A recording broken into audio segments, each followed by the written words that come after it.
Môre, broers en susters. Ek vertrou dit gaan goed met ieder en elkeen van julle. Mense maak afgode vir hulle self.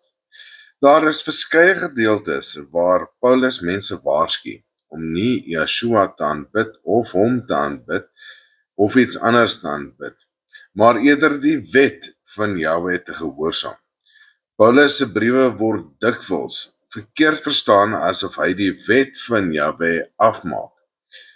Maar as 'n mens sy woorde reg lees, sien jy dat hy die Torah bevestig en Yeshua as 'n leier en leraar voorhou. Nie as 'n God om aanbid te word nie. Hier is 'n paar belangrike gedeeltes. Handelinge 14 vers 11 tot 15. Toe die mense van Lystra vir Paulus en Barnabas as gode wou aanbid nadat hulle 'n wonderwerk gesien het, het Paulus hulle streng tereggewys. Manne, waarom doen julle hierdie dinge?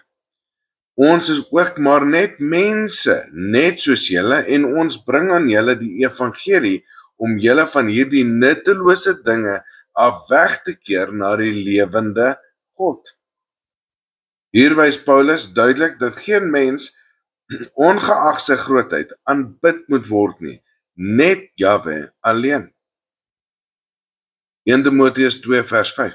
Want daar is net een God, ook een middelaar tussen God en die mense, en dit is Yeshua HaMashiach, ons Messias. Hier is Paulus duidelik dat Jahwe die enigste God is, en Yeshua net 'n middelaar tussen Jahwe en die mense is. Dit bevestig dat Yeshua nie aanbid moet word nie, maar dat mense deur hom na Jahwe moet terugkeer. Die wet is nog geldig, Romeine 3 vers 31.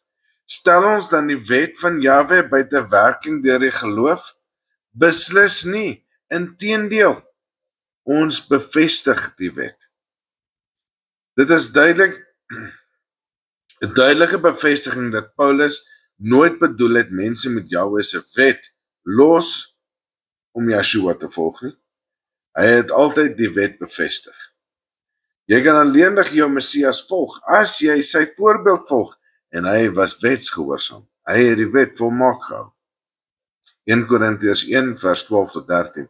Ek bedoel hiermee dat elkeen van julle sê, ek is van Paulus, of ek is van Apollos, of ek is van Kefas, of ek is van Christus. Is Christus van verdeel? Is Paulus vir julle gekruisig, of is julle in die naam van Paulus gedoop? Hier wys Paulus dat mense begin het om eerder Yeshua te volg as Jahwe se wet, of iemand anders te volg, want hulle het wonderwerke gesien. Net so sommige eerder Paulus of Apollos wil volg. Hy stel reg deur te sê, Jahwe is wie gevolg moet word. Yeshua se doel was om mense na Jahwe te bring, nie om aanbid te word nie. In Filippense 2 vers 9 tot 11. Daarom het Jahwe hom ook uit 'n mate verhoog en hom die naam gegee wat bo elke naam is, sodat in die naam van Yeshua elke knie sou buig en elke tong sou bely dat Yeshua die Messias is, tot eer van Jahwe die Vader. Let op dat die eer aan Jahwe die Vader gaan. Dit wys dat Yeshua se doel was om die mense terug na Jahwe te bring, nie om self aanbid te word nie. Paulus se briewe wys dat Yeshua eer as leier en middelaar, maar nie as God moet hê nie. Hy waarsku mense teen afgodsdiens van mense, Handelinge 14 vers 11 tot 15, en sê dat Jahwe die enigste God is, 1 Timoteus 2 vers 5. Hy bevestig dat die Torah steeds geldig is, Romeine 3 vers 31, en dat mense moet ophou om leiers en mense insluitend Yeshua te verhef tot posisie wat net Jahwe toekom, 1 Korintiërs 1 vers 12 tot 13. Mense moet Yeshua se lering volg om terug te keer na Jahwe se wette. Hy het nie gekom om aanbid te word.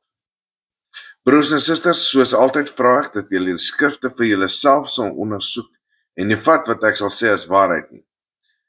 Groete en liefde vir elkeen van julle.